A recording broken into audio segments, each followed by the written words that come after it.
Hi, I'm Richard Ashworth. I'm here to talk to you today about hexagram number 39, sometimes called Great Difficulty.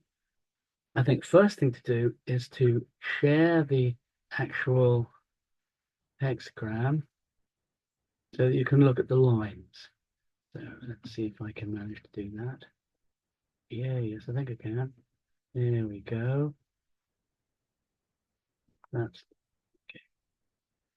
okay. Hopefully you can now see hexagram number 39, Jian, Great Difficulty. And we can tell a great deal about these hexagrams just by looking at the lines. But let's first of all, let's say what we're about. The purpose of these sessions is to offer anyone who might have thrown this hexagram today some idea of what it might mean, or at least my take on some idea of what it might mean. In this case, it means you're in a bit of a pickle. You are somewhat stuck. Um, the second purpose of these sessions is to unearth the timeless wisdom that is within each of the hexagrams. And thirdly, though this happens in the class related to this, from which this is edited highlights, if you will, the third purpose is to look at how this hexagram relates to the situation we are in at this moment. This hexagram relates to the month of October 2024, which is a wood dog. So this relates to the wood dog and everything that the wood dog stands for.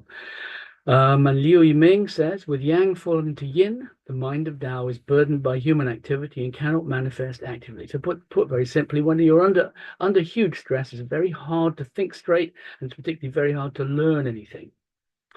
But first of all, let's remember that we can tell a great deal about what's going on simply by looking at the lines. And let's remember that the Book of Changes actually is 64 of these 6-line figures, or everything else has been added in the last 3,000 years or so. So what we have is water over mountain. Water is the abyss. Mountain is a still thing. So in a sense, we have between a rock and a hard place. That's what the trigrams are saying, between a rock and a hard place. We have a yin line at the first. Yin lines are, if you like, feminine. They are yielding. That's a poor word for it, but they are yielding. They are open. They are changeable is really the point. But it's in the wrong place because yin lines, being yin, should be fertile. That is even numbers, and you'll find that convention followed even in Taoist architecture. So it's in the wrong place, but it is changeable. And you'll notice that we have the ruler at the fifth. The ruling line very often is at the fifth because it is correct. Since it's the fifth, it's an odd number. It is central, meaning it follows the central path, and it is correct. It's supposed to be there, so it's central, firm, and correct. And in fact, it's the focus of this hexagram. This hexagram is about, on one level, it's about service. So let's just come out of that and stop sharing. There we go. Okie dokie, back again. Okay. So this hexagram, if you have thrown this hexagram today, you are in a pickle. You may be in a situation that you seem to be blocked from progress in all directions. It's between a rock and a hard place. But this is all about timing. And one of the points of this is there is no virtue in advancing when it's almost certain to be futile. Seeking appropriate help and advice is necessary. There is strength in numbers, and this is how to deal with hardship. But it's also about the extent to which you pursue the commitments you have made to date. And it may be that those are what has boxed you in. So what we're going to do is look at the hexagram line by line, because if you have thrown this hexagram with, say, the first line changing, then what it's created for you is a different hexagram. It actually changes to hexagram 63. But let's just talk a little bit about the whole of the hexagram. It says advantageous to the west and south, no advantage to the east and north. Advantageous to see the great man, divination, good fortune. So it means that if you take advice, including this directional advice perhaps, there is good fortune, but it is something not to be impatient about. It's probably not happening just yet. And this is not about going forward. This situation always makes me think of I think it's a Wim Wenders film called Aguirre, Wrath of God with Klaus Kinski, where Klaus Kinski is playing a demented German visionary, which he was particularly brilliant at. And he's trying to take, believe this or not, a sailing ship across the Andes. A sailing ship across the Andes, which is, bonkers or courageous, depending on which position you want to take up. But it's certainly a position of great difficulty, moving the ship across the Andes. And he will inevitably encounter difficulties. And I sometimes see the progress of the lines as being what goes on when he, for instance, the ship gets stuck in a box canyon, which is kind of inevitable. What do you do then? Well, the answer is you either fill it up with water so you can sail out, or everybody has to push pretty hard, or you go back. And getting to places of great danger. And this hexagram has the meaning, one of its meanings, which we'll come to in its line two, of the amount of peril we are prepared to risk in pursuit of what we've committed to, in pursuit of our duty, in pursuit of our loyalty to the ruler who's at the fifth. So, as Ralph Waldo Emerson said, a foolish consistency is the hobgoblin of little minds. A foolish consistency is the hobgoblin of little minds. That's obviously Concord, New Hampshire wisdom, not necessarily Chinese. But the point is that you are assessing your commitment. You're assessing how far your duty requires you to do things that put you in peril, to risk your family, to risk not being with your family, to put your family at risk of losing you. So this is about not acting foolishly in times of trouble, not acting in an obsessive kind of a way, trying to remember when you made the commitments that you made, and being true to those. I mean, one piece of advice in this situation, sometimes called the dead zone, is that you honor the agreements you made when you were clear. You honor the agreements you made when it was all a little bit easier. But you need to take advice. So if we look at the first line, the Yao text, if you will, we're not going to look at the text, we're going to look at the line, actually. It is weak. It's a yin line, it's incorrectly placed, it's not central, and it has no resonance. That is to say, there's not technically a yang line at the fourth, with which it would be resonant, because you'd have yin and yang lines working together. But here's the thing, this is not the time to advance. It may be the temptation when you are this stuck is to blunder through, to power through, to stick with it and be sort of brave and powerful and so on and so forth.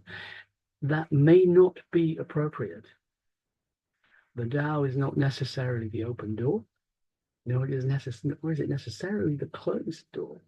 This may not be the time to power through it. And you're remaining still in the mountain. You say the alternative is the abyss. You have the abyss over the mountain, water over mountain. So this is the time to retreat, recharge, replenish. Be conscious of your vulnerable position.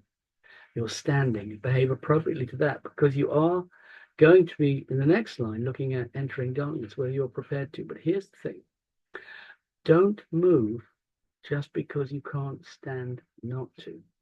Don't move just because you can't stand not to. The poet Tom Gunn, in A Sense of Movement, said, he wrote, "We are always closer by not keeping still." I mean, and he was being kind of ironic. We tend to move physically in order not to be present with how we feel. And I would tend to say the way through is almost always to be present with how we feel. If we make direct decisions in order not to feel what we feel, we are probably making a mistake. And the kicker here is that it changes to GAG, which is hexagram number 63, which is complete. but it's number 63 of 64. It's a kind of a Chinese joke. It's complete, but life goes on. It's not going to be over. This will not finish. This is the nature of life. Life presents us with questions, presents us with the impact of the decisions we have made. But if you've drawn that line, it's an awareness that there may be a phase of it that's complete, but it is not complete. This problem is going to stay with you, but that may not be a bad thing. You might want to think about that. If you've thrown the second line, it changes to Jing, hexagram 48, which is sometimes called the well, but it's not really about the well, it's about the access to the well.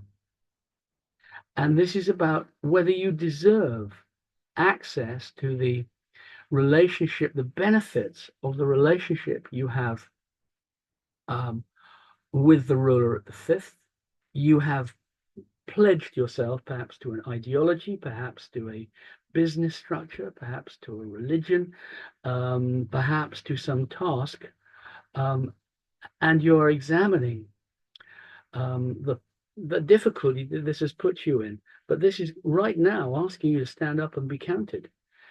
The loyal servant endures danger, torture, even martyrdom, is what Peter Firebrace used to say, on behalf of the king, who's the fifth line.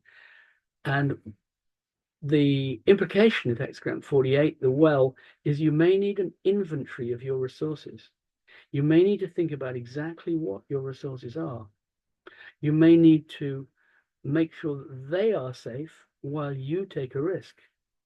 You may indeed need to reach out to resources, to help, to advisors, to friends, and there may be a risk involved in that.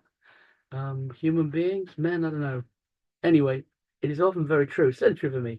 It's a hard thing to do, to ask for help sometimes. You know, the two hardest things maybe to say are help and I don't know. And they're very important things to be able to say. I mean, when I think about it, I know almost nothing.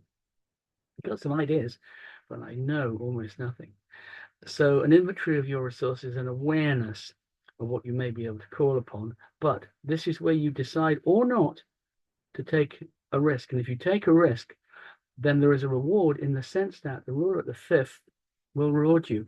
There are those who would say that the person at the second line, which is out among the people, not in the exalted position of the top three lines, is the representative of the king, and that when he puts himself or herself in danger on behalf of the ruler, he is the true general, the true ambassador, the true representative, taking risks on the ruler's behalf. If you have thrown the third line, it will change to B, which is hexagram 8, known as union, and this is about coming back and looking after your family. So you've taken the risk that's necessary, perhaps, which is what the second line is suggesting. But here, this one is about taking no risks. It's about the strength of the family, perhaps calling upon the family to support you, but being back there, taking your part in the family, having stuck your neck out. So this may be suggesting that you've stuck your neck out quite far enough, and you now need to seek the resources of the family. And the hexagram union, which is water over earth, is one of fertility. It's perhaps one of investment. It's perhaps one of planting. It's perhaps one of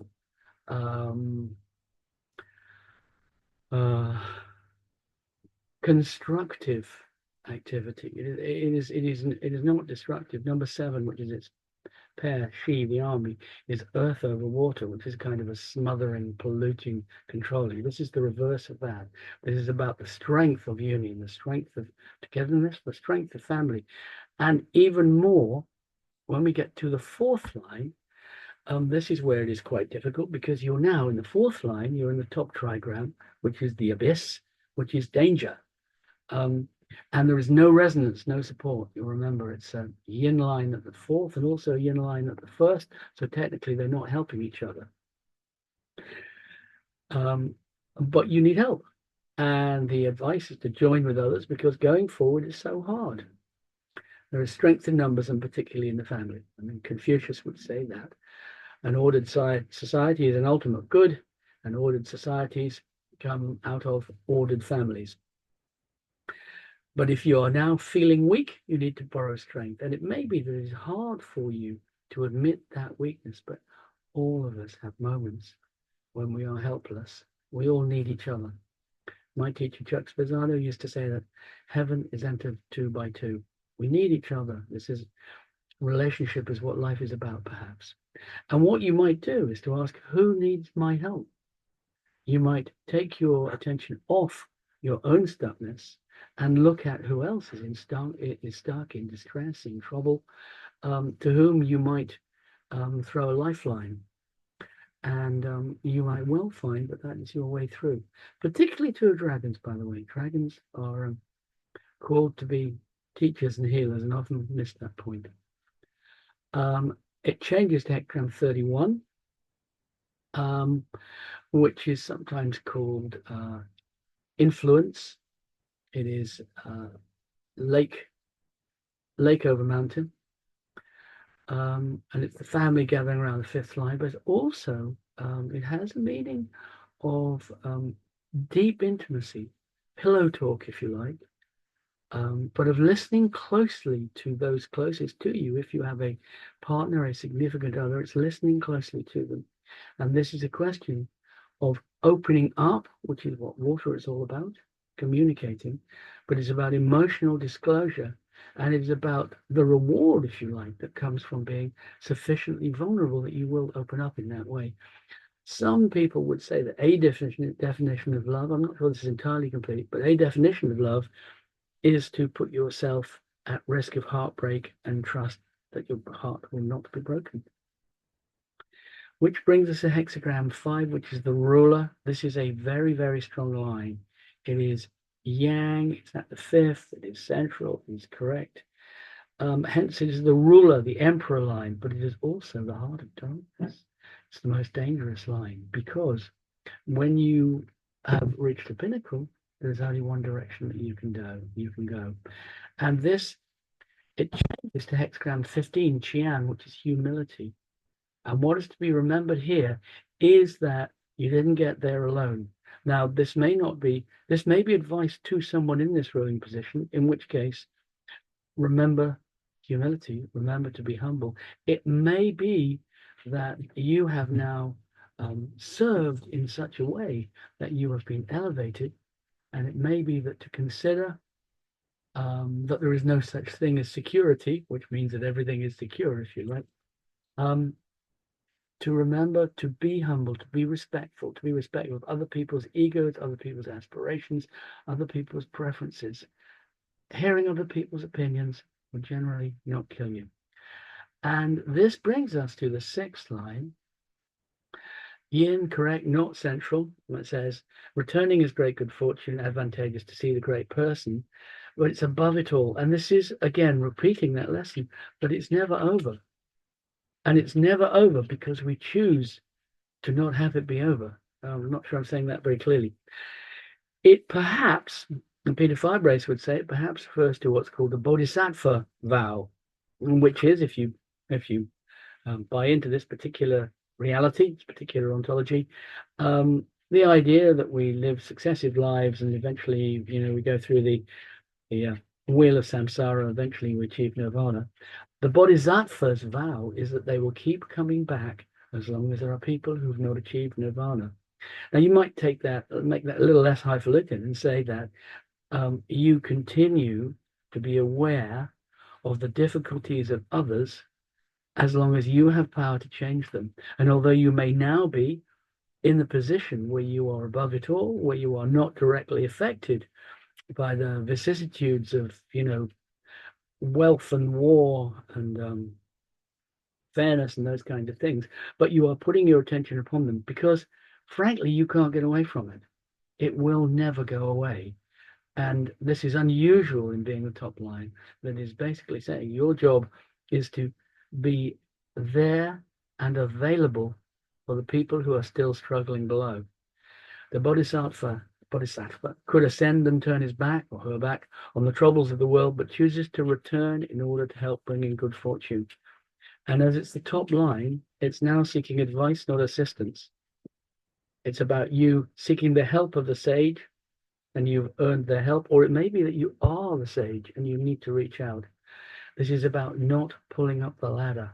And it serves the third line, because the third line is the true general. The true sage is at the sixth, the true king is at the fifth. In a sense, this hexagram gives you the examples of how to be the representative, the second in command, how to be the mystic, the healer, how to be the ruler.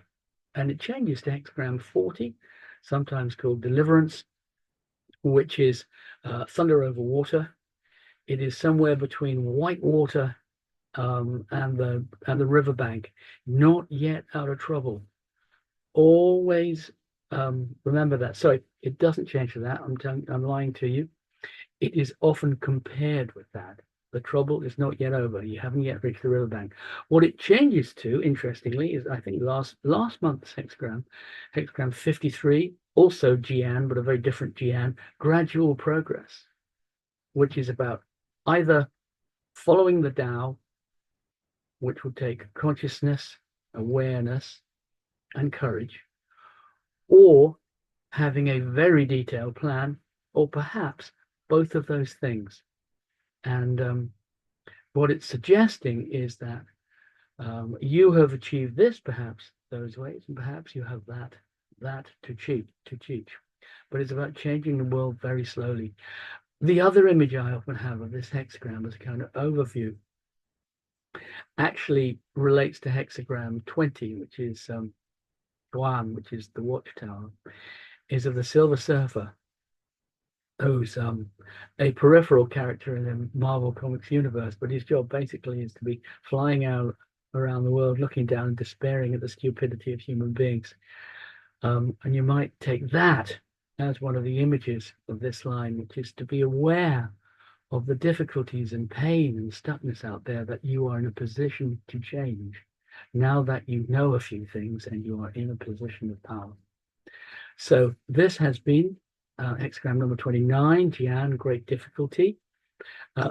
If you want to join the classes from which this is the edited highlights, email us and you can join us for a year at a time. I'm going to go through all 64. Meanwhile, the existing hexagrams, one about 13 or 14 now, are on my YouTube page, and this will go on their YouTube channel, and this will go there in due course. And I will be back with the next hexagram in a month's time. And meanwhile, thank you so much for being here. Bye-bye.